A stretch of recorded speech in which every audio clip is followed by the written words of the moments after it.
Today's menacing video is our Menace Commander deck tech. And the commander today is Captain Ghathrod. He's a very cool Menace commander that cares about horror creatures and basically getting stuff out of your opponent's graveyards for free. Let's dive right in and see how Captain Ghathrod works. Captain Ghathrod is 3 blue-black legendary creature horror pirate. Horrors you control have Menace. When a horror you control deals combat damage to a player, that player mills that many cards. At the beginning of your end step, choose target artifact or creature card in an opponent's graveyard that was put there from their library this turn. Put it on the battlefield under your control. Captain Ghathrod is a very great commander. In one deck I play a lot. What makes him so powerful is he gives all of your horrors Menace and this additional ability to basically mill out your opponents. Meaning if you deal enough damage, you can either mill them out if it's a life gain deck, or just kill them outright because Menace is a great evasion ability. Let's dive in and quickly look at the lands that I chose to put in this deck to start out. I put more lands in here than I normally do because I wanted to be able to have a nice land base to show off that isn't super expensive. I think altogether this land base is $17, and that's really not that bad because a bulk of the cost comes from the basics. First off, we have Choked Estuary, Command Tower, Deepwater Catacombs, all great cards that let us tap for both of our colors. Next up, we have Dimir Aqueducts, Exotic Orchard, and our islands, which we have 12 of in this deck. Our next 3 is Myriad Landscape, Nephilia Drownyard, and Path of Ancestry. And next up, we have Rogue's Passage, Shipwreck Marsh, and Sunken Hollow. Rogue's Passage is going to be really helpful here because it's going to make sure we can get through at least every turn to get some value out of our commander. And lastly, we have Swamps, which we have 12 of as well, Tainted Isle, and Temple of Deceit. These lands are all super great. I don't think any of them, except maybe Shipwreck Marsh, is worth more than $1 or even 50 cents at that. So even if you exclude that card, you have a pretty great mana base for pretty cheap. Now let's dive through those mana rocks because they're just mana rocks. So first off, we have Arcane Signet, Command Sphere, Dimir Signet. Pretty much need them in all decks. Mind Stone, Soul Ring, and Talisman of Dominance. Another 3 great cards. And finally, Wayfarer's Bauble, just to help us ramp early and get lands if we need to mana fix. But the main focus of this deck is horrors, right? Because we want to be able to attack, get some value, and then take cards out of our graveyard. So we have sort of a mill/horror theme where each of those help our strategy out. Now, before we move into those horrors, I just want to say, if you aren't subscribed to my channel, please do so. I put out these commander texts at least once a week, and I do all kinds of other videos on my channel, so please check it out. Now let's dive right into them. Aboleth Spawn, Brainstealer Dragon, and Changeling Outcast. Aboleth Spawn lets us steal the triggered ability of a creature that an opponent controls when it enters a battlefield. This is a pretty cool card. It's going to help disrupt or maybe gain us some value from our opponents, so that's really great. Brainstealer Dragon has a sort of similar effect to our commander where it steals cards from our opponents, and when we cast them, they lose life, but that doesn't just stop from its ability. Our commander's ability also should trigger it, and our commander's ability is for free, so if we get a 5, 6, 7 drop card, that should trigger and drain them for that much life, so that's really neat. And then Changeling Outcast is pretty cool because it's a horror, it's every card type, and can't be blocked, so we're sure to get 1 through every turn. Chasm Stalker, Consuming Aberration, and Defiler of Flesh are some more great cards. Chasm Stalker just gets bigger every time you draw a card, and when it dies, you make a bunch of squids. Consuming Aberration is a great card because it can get very big very quickly. Its power is based on the number of cards on our opponent's graveyards, and whenever we cast a spell, our opponents have to reveal cards from the top of their library until they reveal a land and put those into the graveyard. Since there's a lot of lands and decks, you won't be milling for 10 or anything, but you'll be milling for something, so that'll be helpful. And Defiler of Flesh has a cool sort of menace giving ability as well. Whenever we cast a black permanent, we can put +1/+1 on it, and it gains menace until end of turn, and it also makes our spells cheaper. Well, kind of. We can use life instead of mana to cast them, so maybe we can cast more things using this card. Our next 3 are Doomweaver, Forgotten Creation, and Grillax. Ithlid Scholar.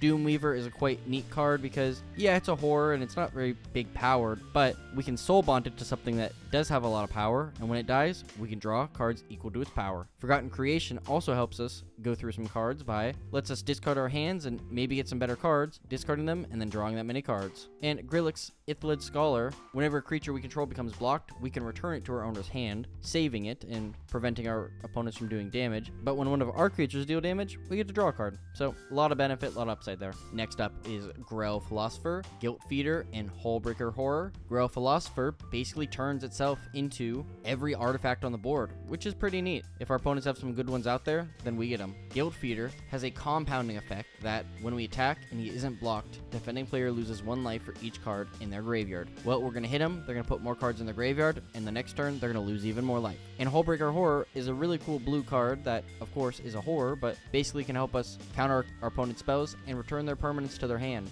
clearing the way for our Menace creatures to swing in. Next up, we have Ithalid Harvester, Mind Flayer, and Mind Leech Mass. Ithalid Harvester has a plant tadpoles ability that taps creatures until our controller's next step, and then when he enters, any number of target tapped creatures turn into 2/2 horror creatures. Mind Flayer lets us steal a creature as long as it's on the battlefield, and Mind Leech Mass is an old card that when it deals combat damage to a player, we can look at their hand, and we can cast spells without paying their mana cost. Our next three are Nemesis Arisen, Night Howler, and Phyrexian Obliterator. Nemesis Arisen is a pretty sizable creature. Along with that, whenever he attacks, defending player mills 10. So he doesn't even have to deal damage. So this is a wonderful card that's just going to help our strategy a ton. Night Howler gets bigger with the number of cards in all graveyards, making this a very big threat. And Phyrexian Obliterator is one of the coolest cards around because our opponents have to let us hit them or they're going to have to sack a bunch of permanents, meaning the better value is for us to get something free from their graveyard than them to have to sack a bunch of their stuff. Looking at some more horrors, we have Ravenous Chupacabra, Sauron the Necromancer, and Sewer Nemesis. Ravenous Chupacabra basically can kill a creature that's being pesky, so pretty great for us. Sauron the Necromancer lets us exile a card from our graveyard, which will be filling up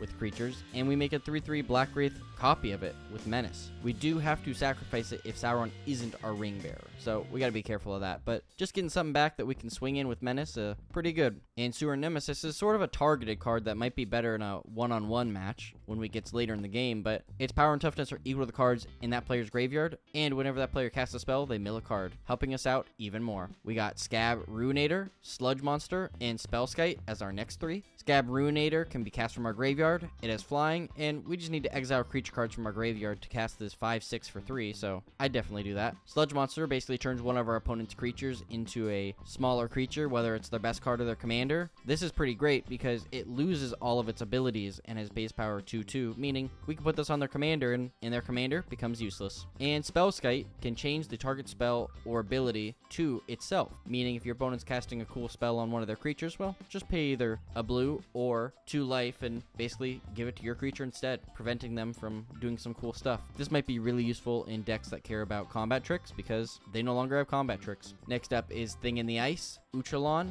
and Wharf Infiltrator. Thing in the Ice is a big defender that bounces all non-horrors when it flips and turns into the Awoken Kraken, basically leaving our opponents unprepared for us to swing in with a big creature and a big board. Uchalon is a crab ooze horror whose power and toughness is equal to the number of crab oozes and or horrors you control. So this is pretty cool because the bigger our board, the bigger this creature's power is, but the cool thing, Horrific Symbiosis. At the beginning of your end step, exile up to 1 target creature card from an opponent's graveyard. If you do, create a token that's a copy of Uchalon.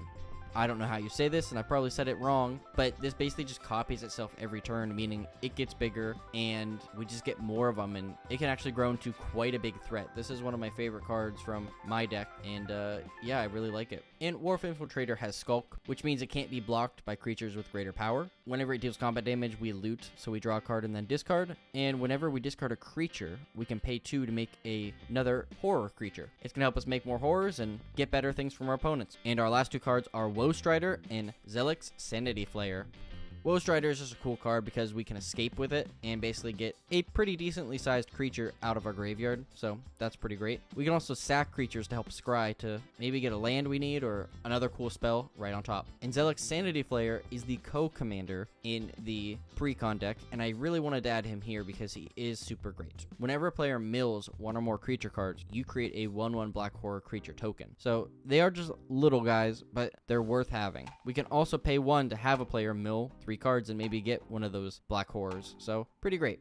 This next section of cards I'm calling Millish because what we are doing is milling, but we're really using our commander's ability to help get more things out onto the battlefield. So starting off, we have Breach the Multiverse, Court of Cunning, and Extract from Darkness. Breach the Multiverse is great because it makes everybody mill 10, and then we get a creature or planeswalker onto our battlefield. So that's exactly what our commander wants to do, and that's really powerful. Court of Cunning is next. As it enters, we become the Monarch. At the beginning of our upkeep, we can have any number of players mill 2, and if we're the Monarch, we can have them mill 10 instead, which which is very similar to Breach in the Multiverse, but this is every turn if we're the Monarch, so that's super powerful. And Extract from Darkness, each player mill 2, then you put a creature card from a graveyard onto the battlefield under your control. All of these are super great with Breach the Multiverse and Extract from Darkness basically doing our commander's ability, and you can see how much that costs, so you know how good that is. Fractured Sanity, Maddening Cacophony, and Mindcrank are next. Fractured Sanity is a great card because it has our opponent's mill 14, and even if we just cycle this card, each opponent's going to still mill 4 cards, so that's pretty great. Maddening Cacophony has each opponent mill 8 cards, and for just 4 more mana, each player mills half their library rounded up. If we can't find something good out of there, I don't know what's going to make us win.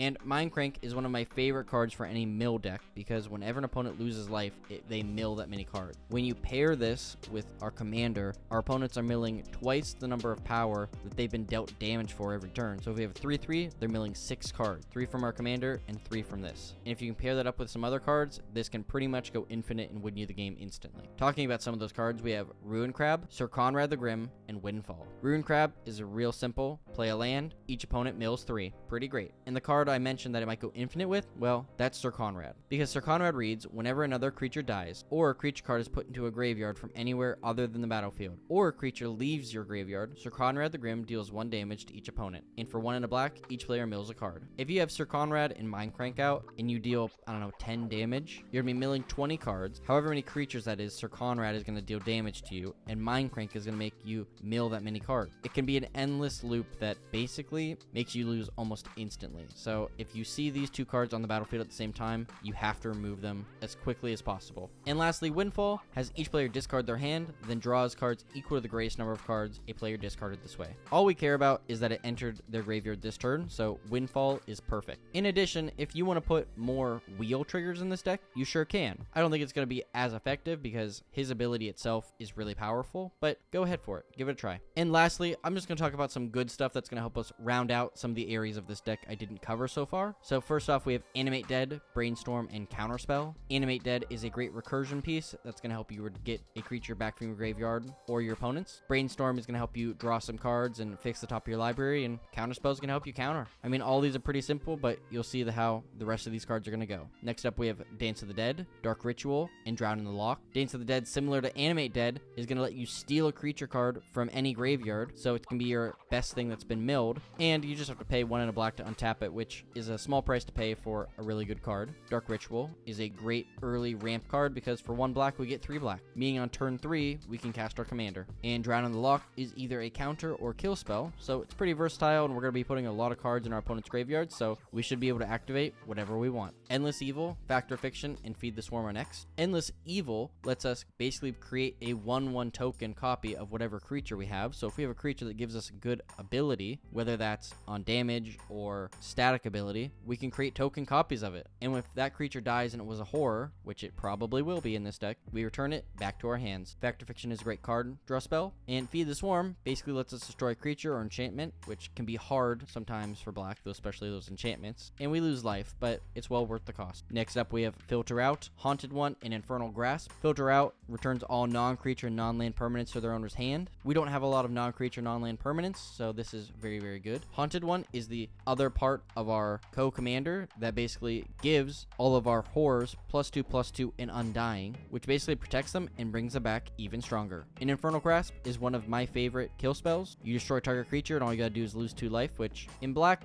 sometimes that can add up. Like Feed the Swarm, for example.